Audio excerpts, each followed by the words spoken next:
Welcome to the Thursday night Refuge Recovery talks.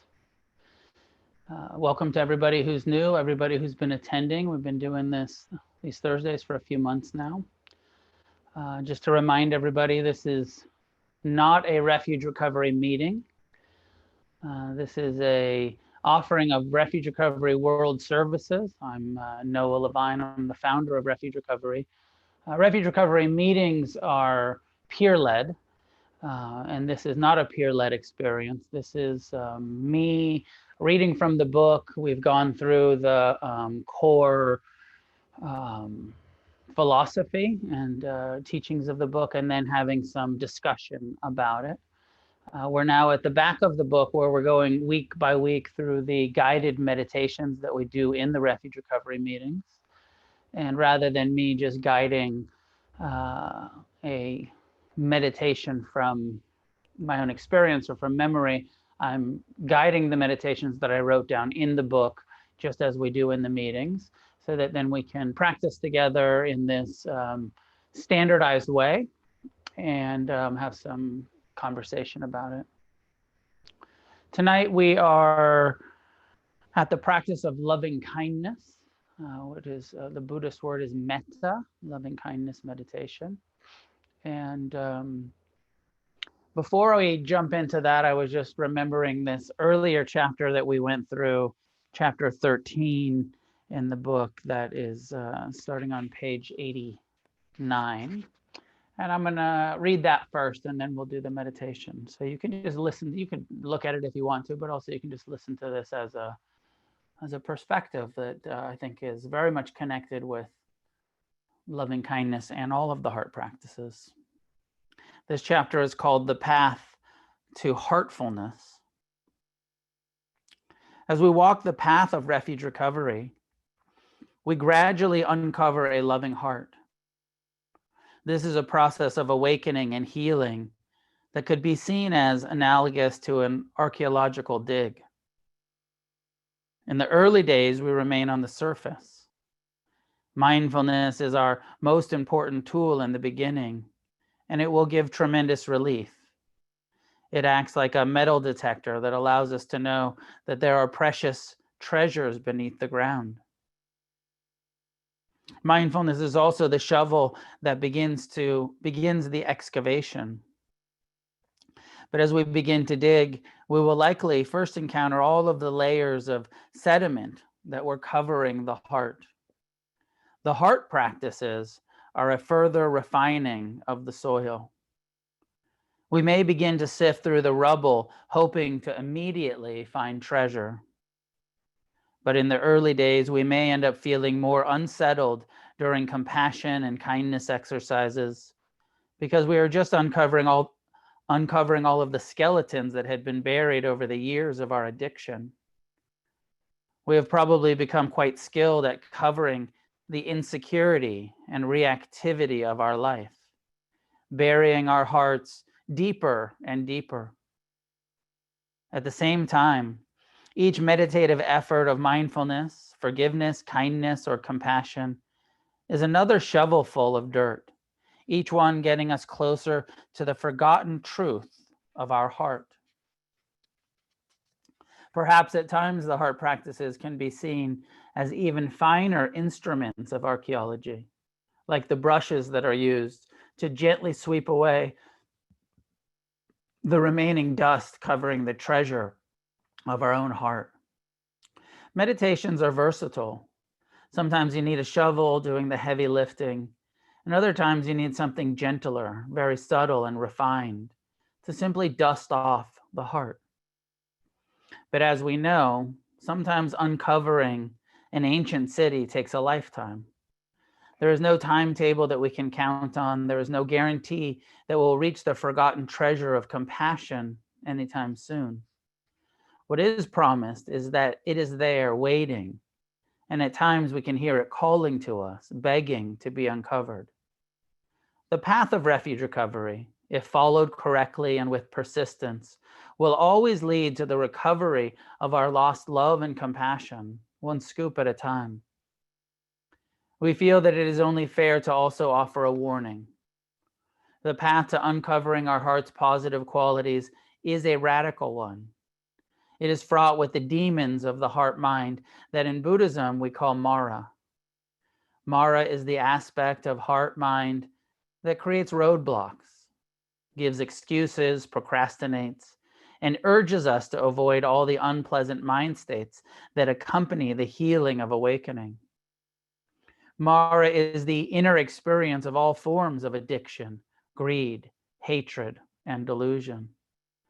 Mara will attack with vengeance at times, for by committing to the heart's liberation, we are committing to face Mara directly.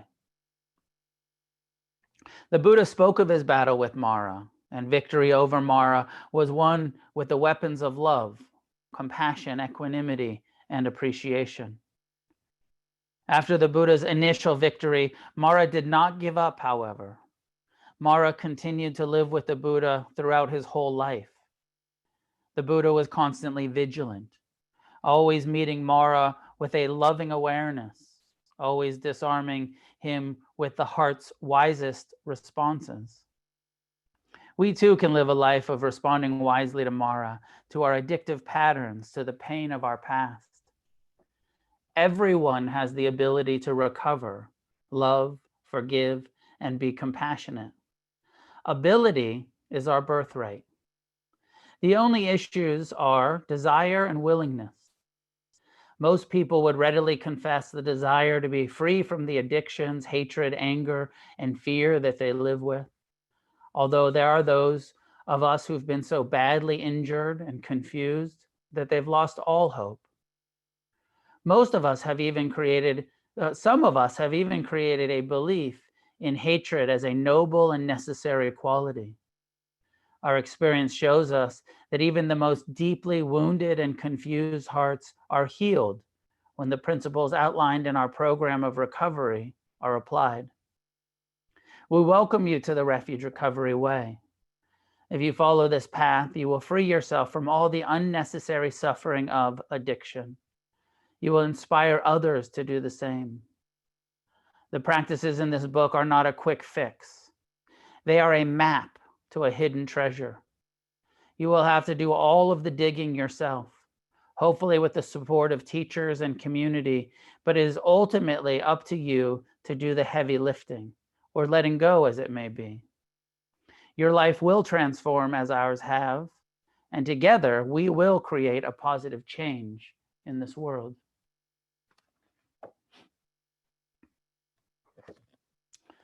So moving to the loving kindness guided meditation. Find a comfortable way to sit and allow your eyes to close.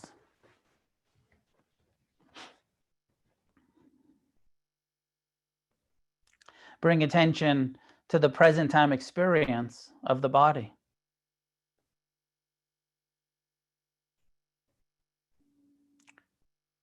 Relax any physical tension that is being held in the body by softening the belly. Relax the eyes and jaw, and allow your shoulders to naturally fall away from the head.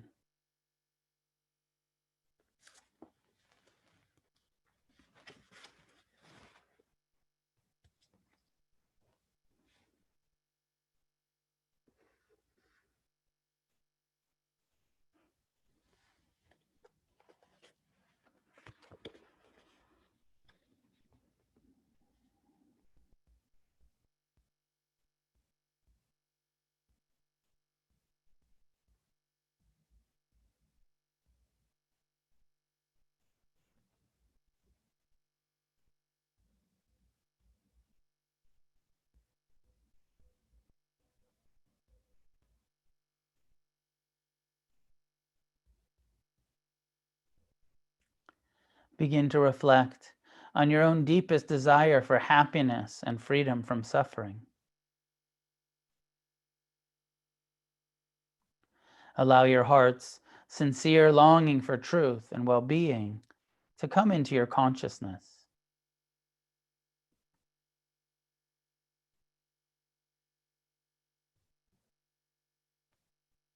With each breath, breathe into the heart's center that the acknowledgement of your own wish to be free from harm, safe and protected, and to experience love and kindness.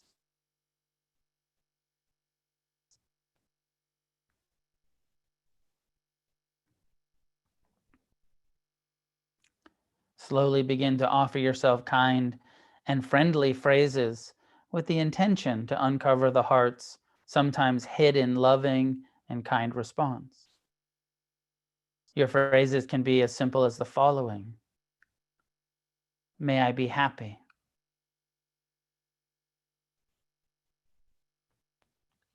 May I be at ease.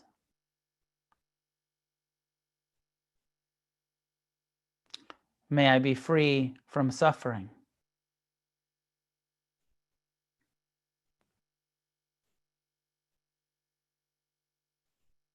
If those phrases do not mean anything to you, create your own words to meditate on. Find a few simple phrases that have a loving and kind intention, and slowly begin to offer those well wishes to yourself.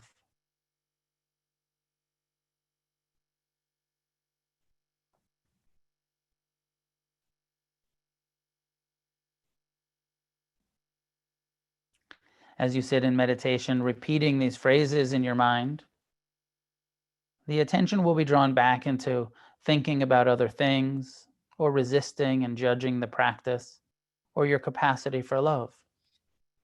It takes a gentle and persistent effort to return to the next phrase each time the attention wanders.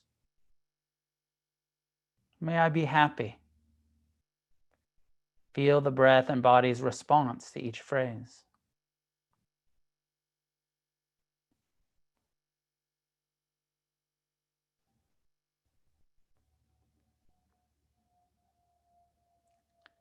May I be at ease. Notice where the mind goes with each phrase.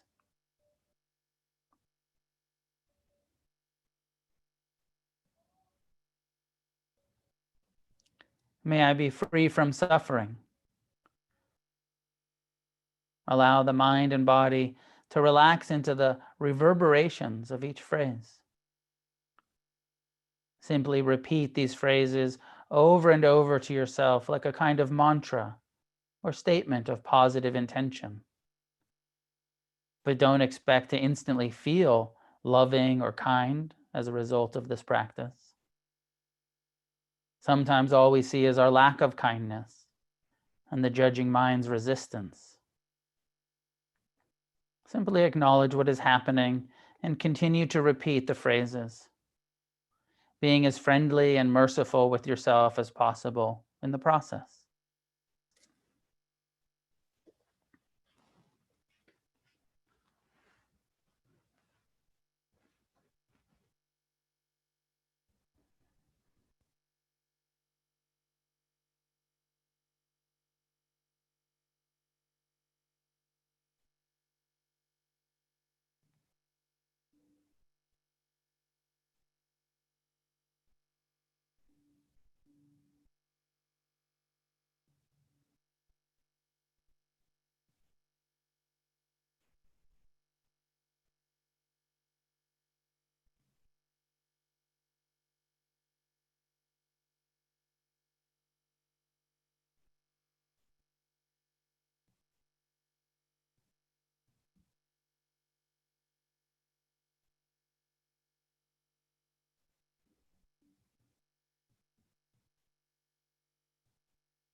Now bring attention back to your breath and body. Again, relaxing into the posture.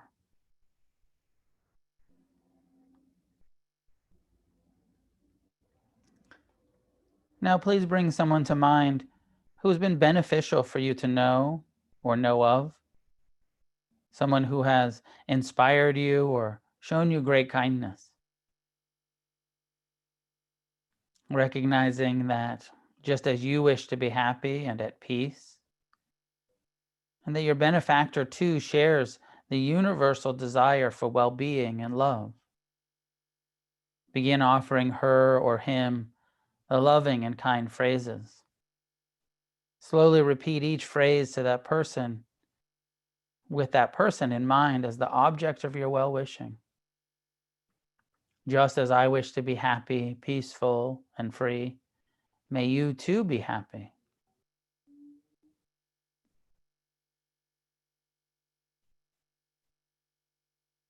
May you be at ease. May you be free from suffering.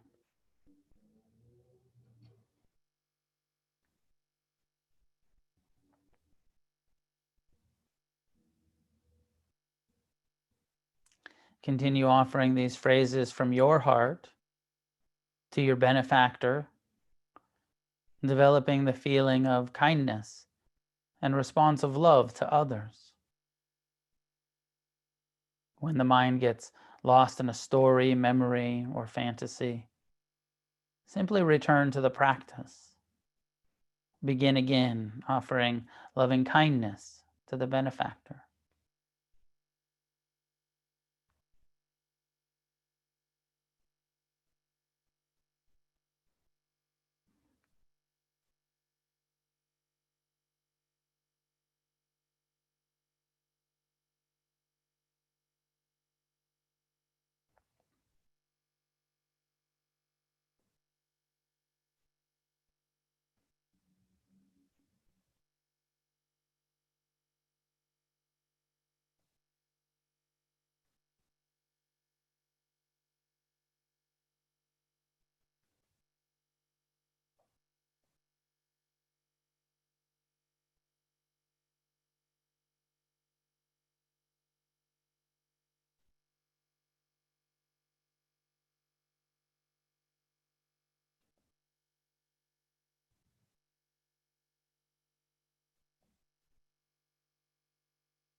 Having spent a few minutes sending loving kindness to the benefactor, let him or her go and return to your direct experience of the breath and body.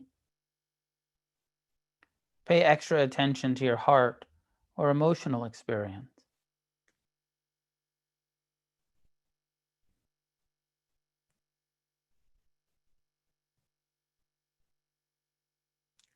Now expand the practice to include family and friends, towards whom your feelings may be mixed, both loving and difficult.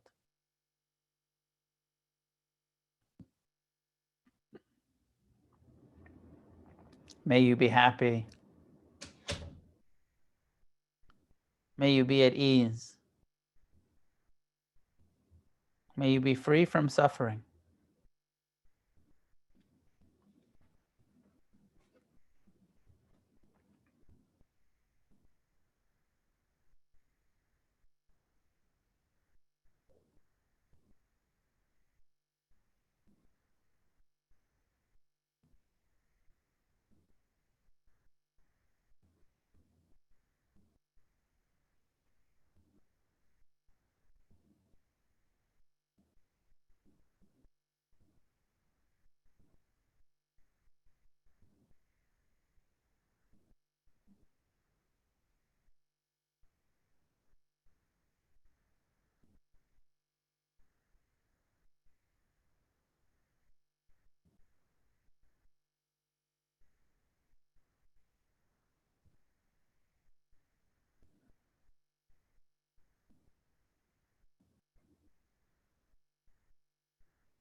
Now bring attention back to your breath and body again.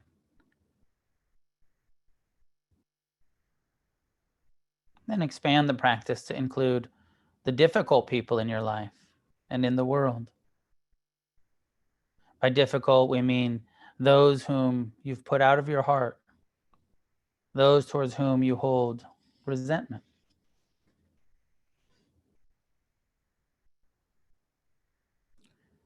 With even the most basic understanding of human nature, it will become clear that all beings wish to be met with love and kindness.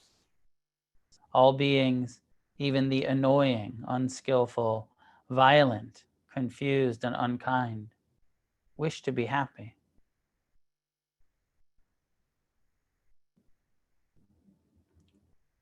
With this in mind, and with the intention to free yourself from hatred and fear and ill will, allow someone who is the source of difficulty in your mind or heart to be the object of loving kindness meditation.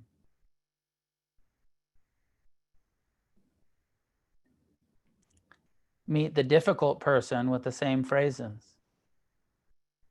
May you be happy. May you be at ease. May you be free from suffering.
Now let's begin to expand the field of loving kindness to all those who are in our immediate vicinity. Start by sending phrases of loving kindness to everyone in this Zoom room. Then gradually expand to those in our own town or city, allowing our positive intentions for meeting everyone with love and kindness to spread out in all directions.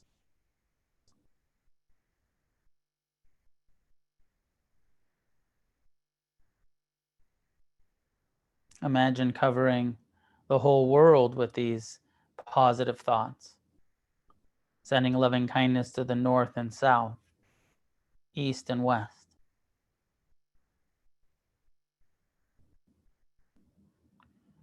Radiate an open heart and fearless mind to all beings in existence, those above and below, the seen and the unseen, those being born and those who are dying. With a boundless and friendly intention, begin to repeat the phrases, may all beings be happy. May all beings be at ease. May all beings be free from suffering.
Now let go of the phrases and bring attention back to your breath and body, investigating the sensations and emotions that are present now.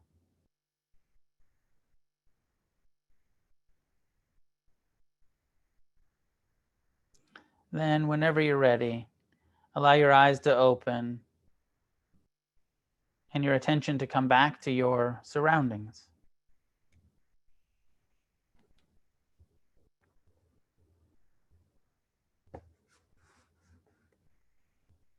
I'd ring a bell if I had one. Take a moment to stretch and to also just reflect. I think it's quite a good practice right after we finish a meditation and we're trying so hard to be present with the phrases or the practice itself. Oh, thank you for that. Just take a moment to reflect on what just happened. As you said, the phrases to these different categories, sending love and kindness to ourselves, the benefactor, friends and family, difficult people, all of those different ways that it resonates in our heart and mind. Some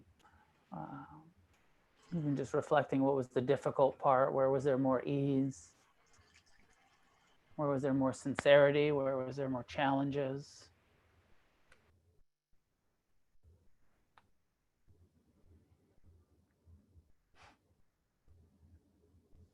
And I just have a couple reflections, but I'm open for your experience and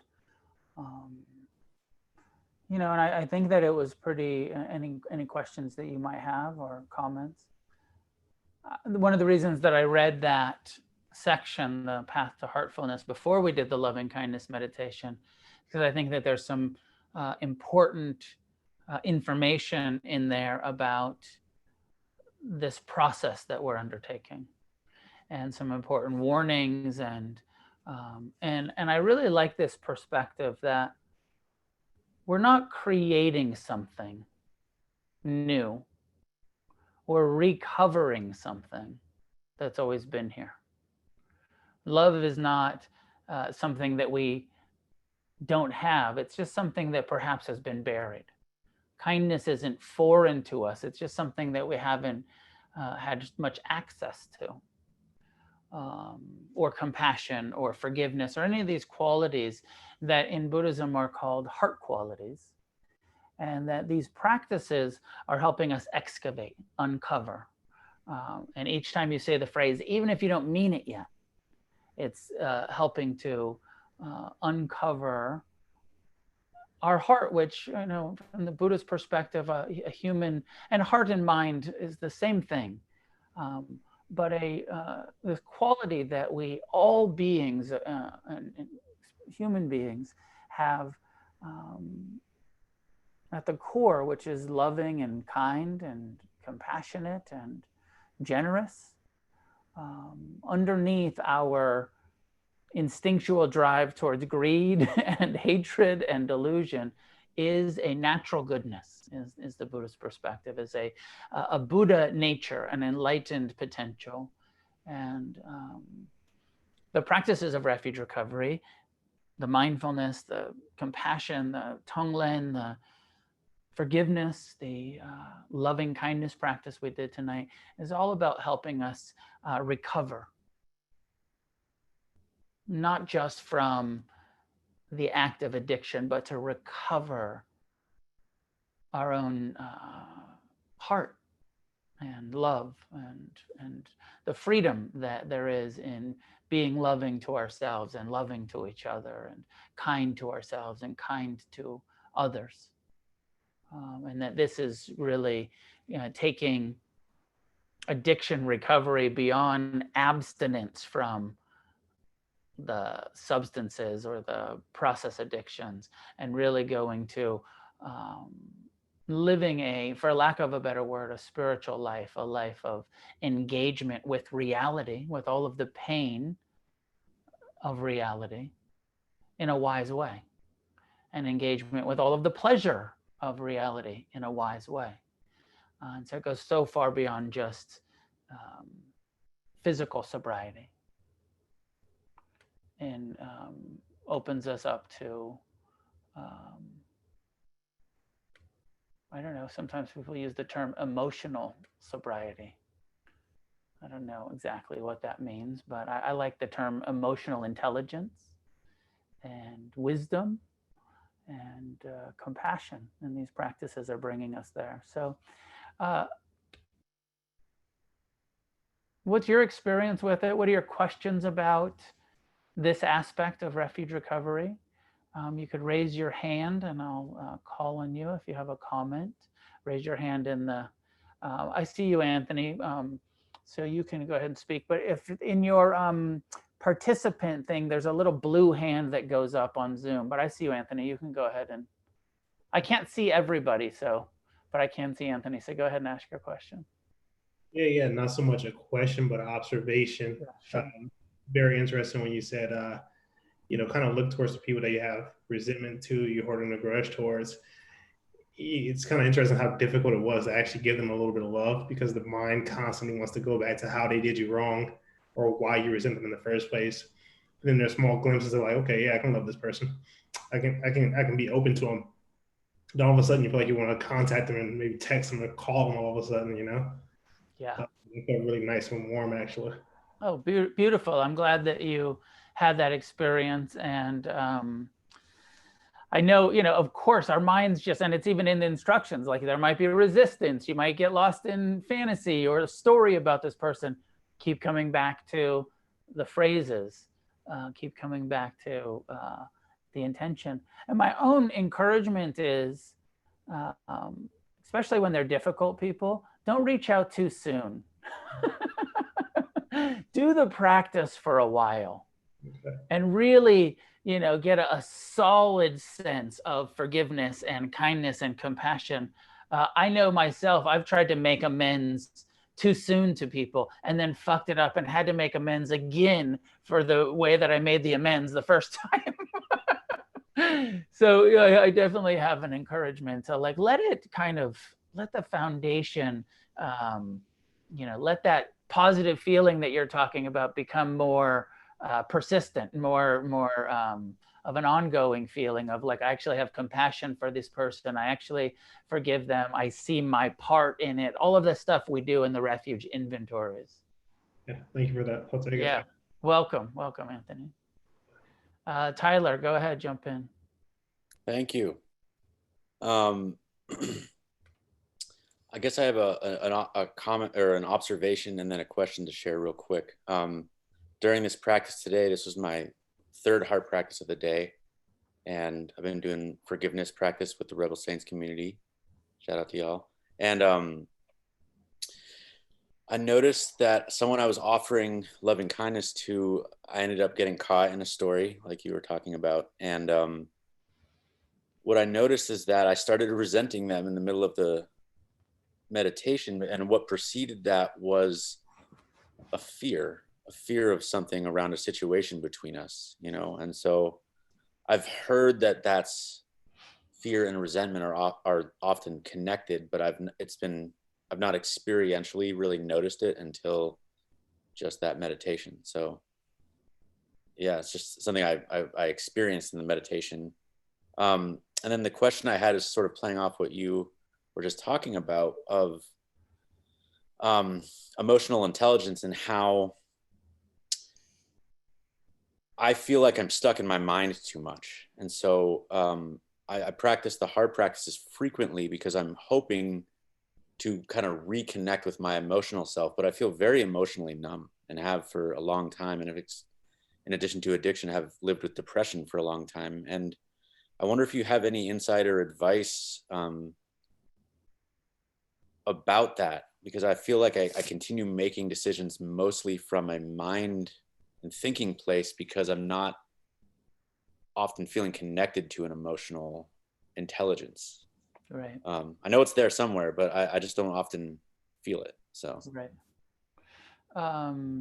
Thank you for that. One question back when your mind got in the story and then the resentment when you were doing the loving kindness, did you just come back to the phrase eventually when you caught yourself in that? Did you come back to the loving kindness phrases, or did you shift to forgiveness?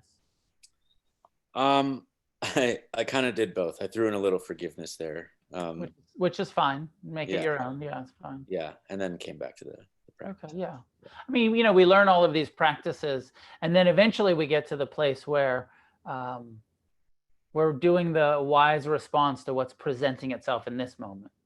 And loving kindness is sort of like always appropriate. There's never a time where loving kindness is not appropriate. It's always appropriate to have this sort of goodwill towards each other. Always appropriate. Compassion is only called for in response to pain, and forgiveness only called to in response to resentment. So then when it's painful, we try to have compassion, and when it's when we're angry or resentful, or then forgiveness becomes our practice. The second part of your question, my sense is mindfulness of the body is going to bring you into the body more. And that these practices, I love that you're doing a lot of heart practice. It's very important. But the way we're doing it also is a little bit keeping us in our head. We're saying words over and over in our head. And so if you're recognizing, oh, I'm a little too in my head anyways, there's a way to bring it down into your body. There's even a phrase after some of the instructions here where it says,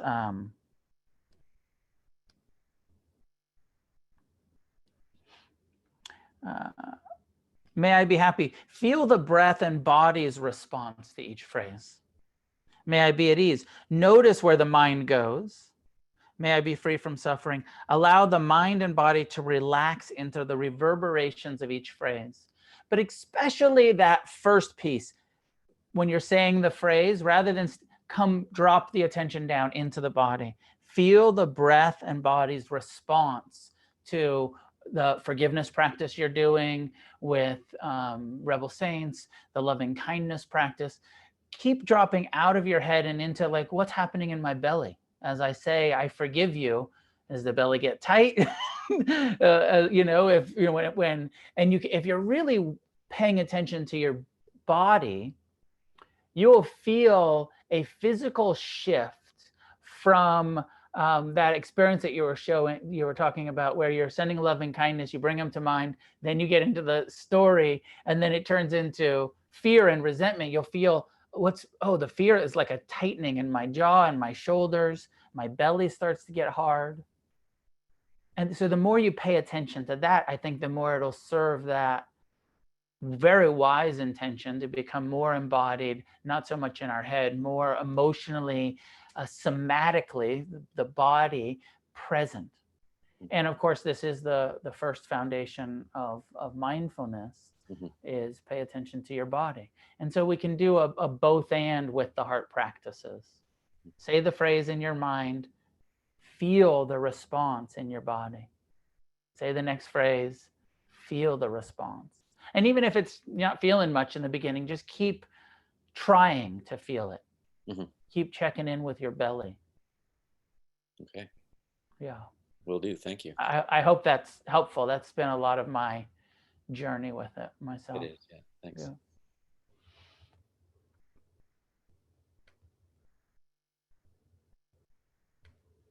Yeah. Joseph. Thanks. I guess I had one question that may or may not be able to be answered, but as far as forgiveness with other people goes, you know, I like do all right with it. But as someone who is like raised Catholic, there's the like circus of guilt and shame and a lack of self-forgiveness.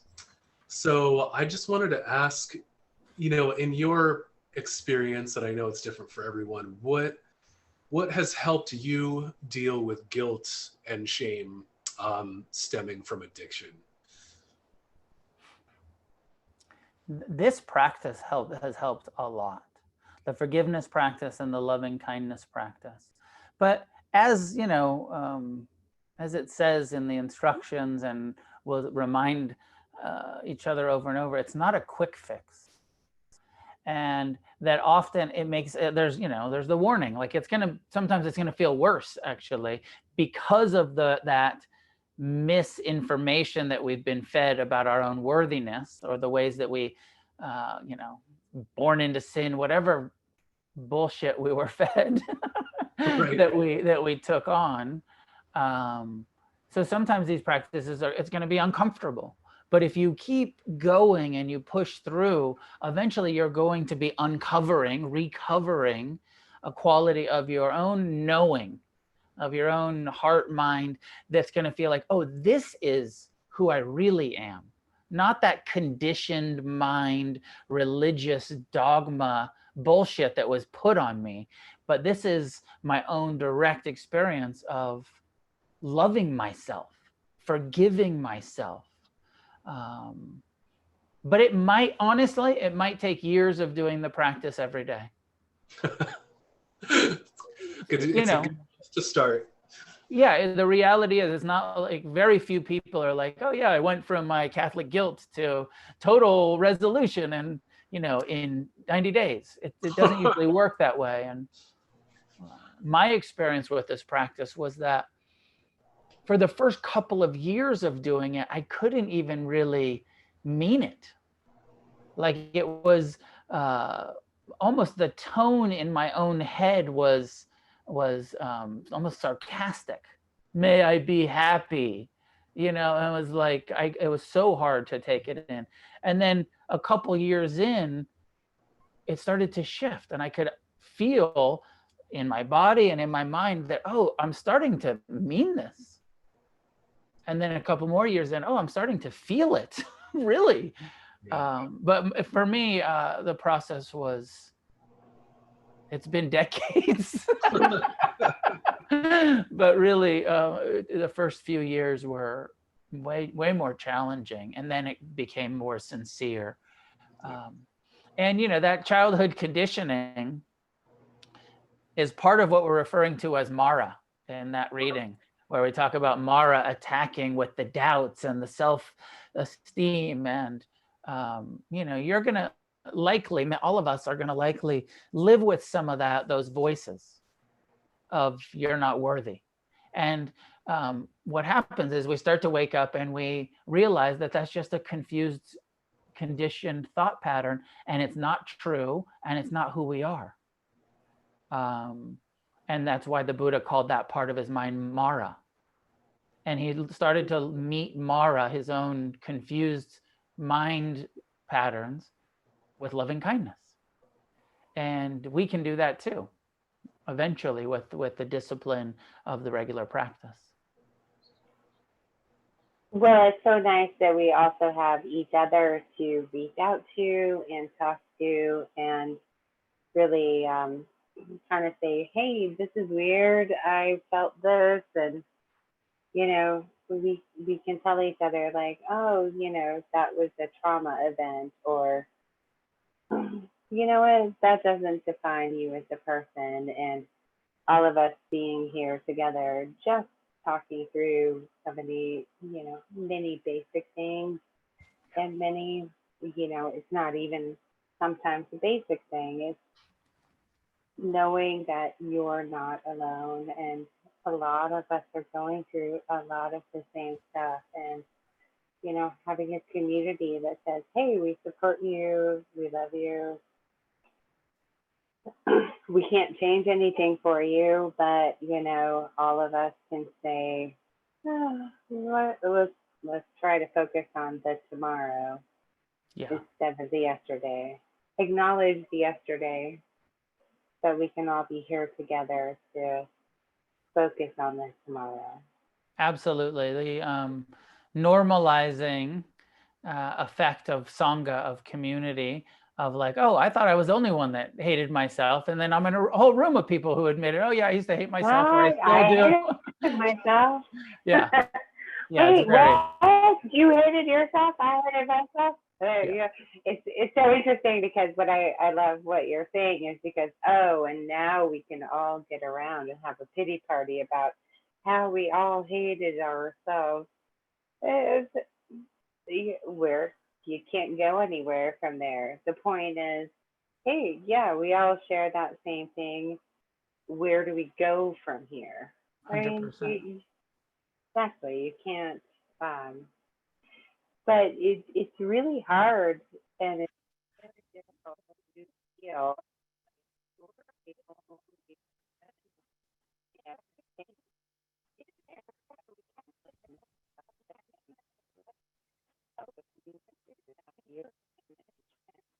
I don't know if it's just my computer, Jenna, but I can't hear you anymore.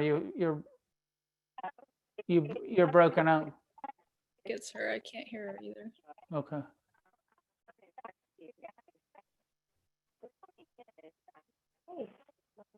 We can't hear you. I'm sorry. For some reason. But thank you. Thanks for sharing with us.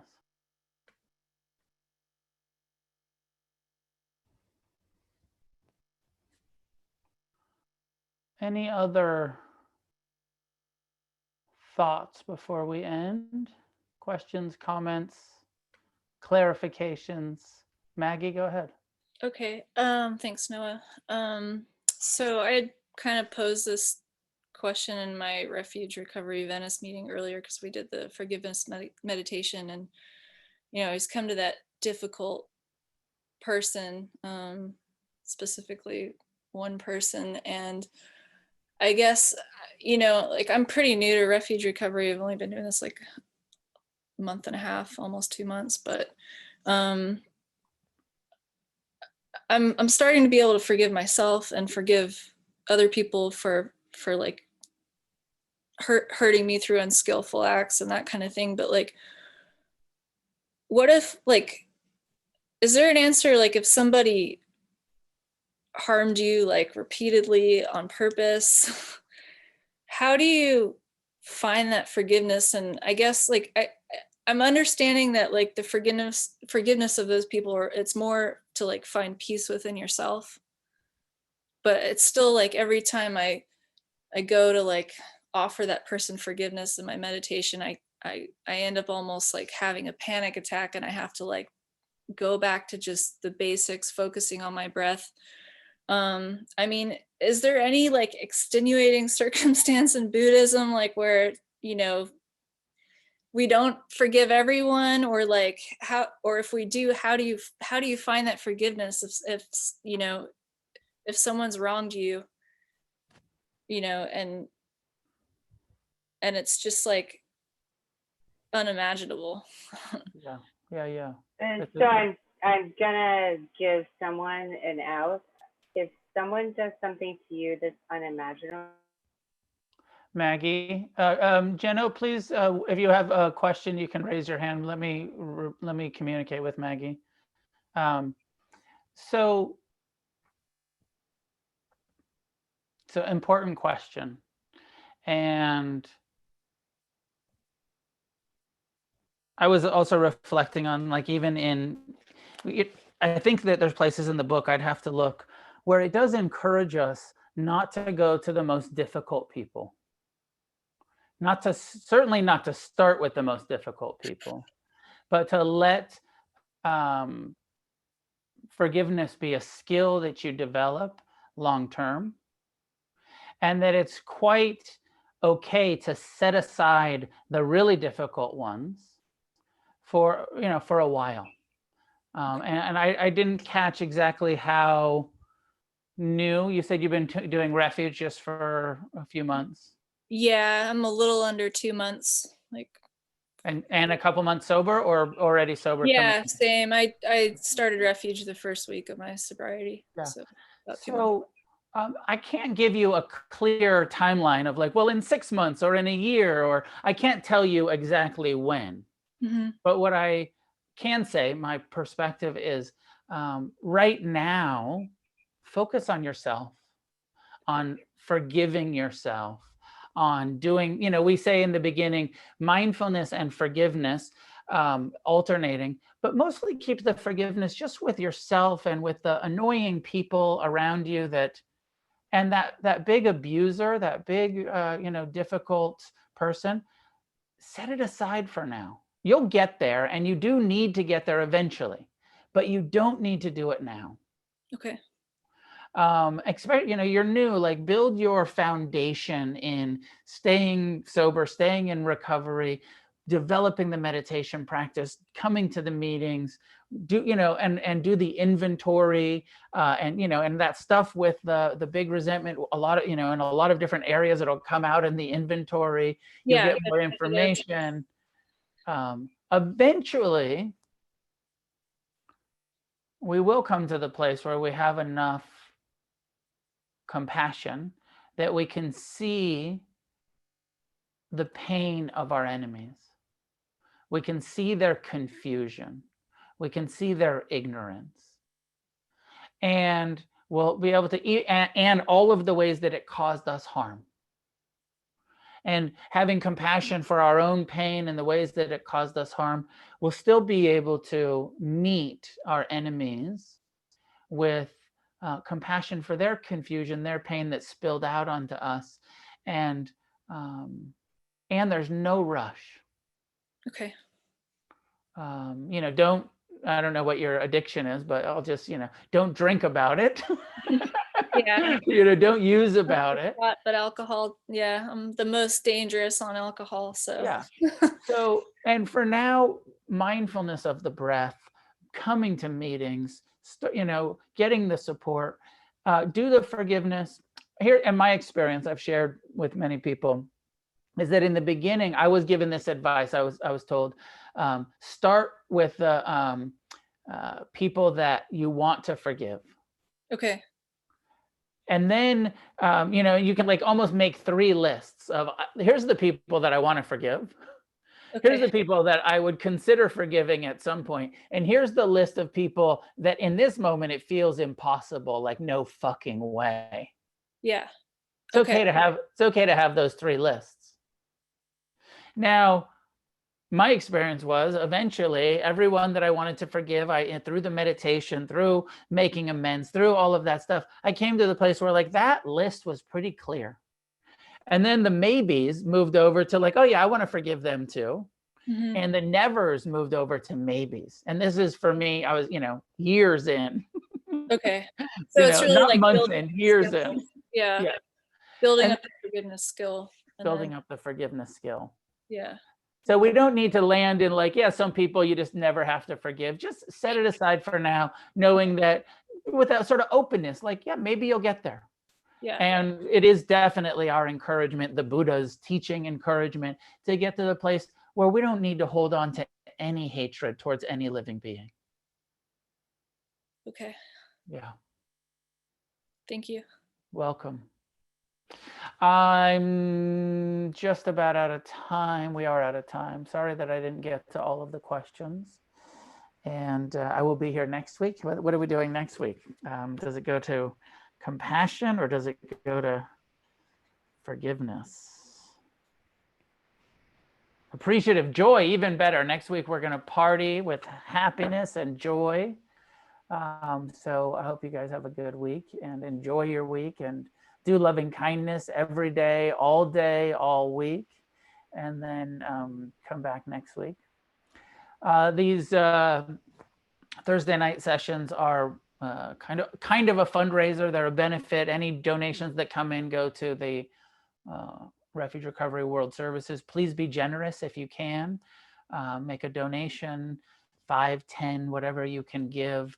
Support the organization that supports the organization. And pleasure to be here. Happy to be of service to you. And I'll see you next week.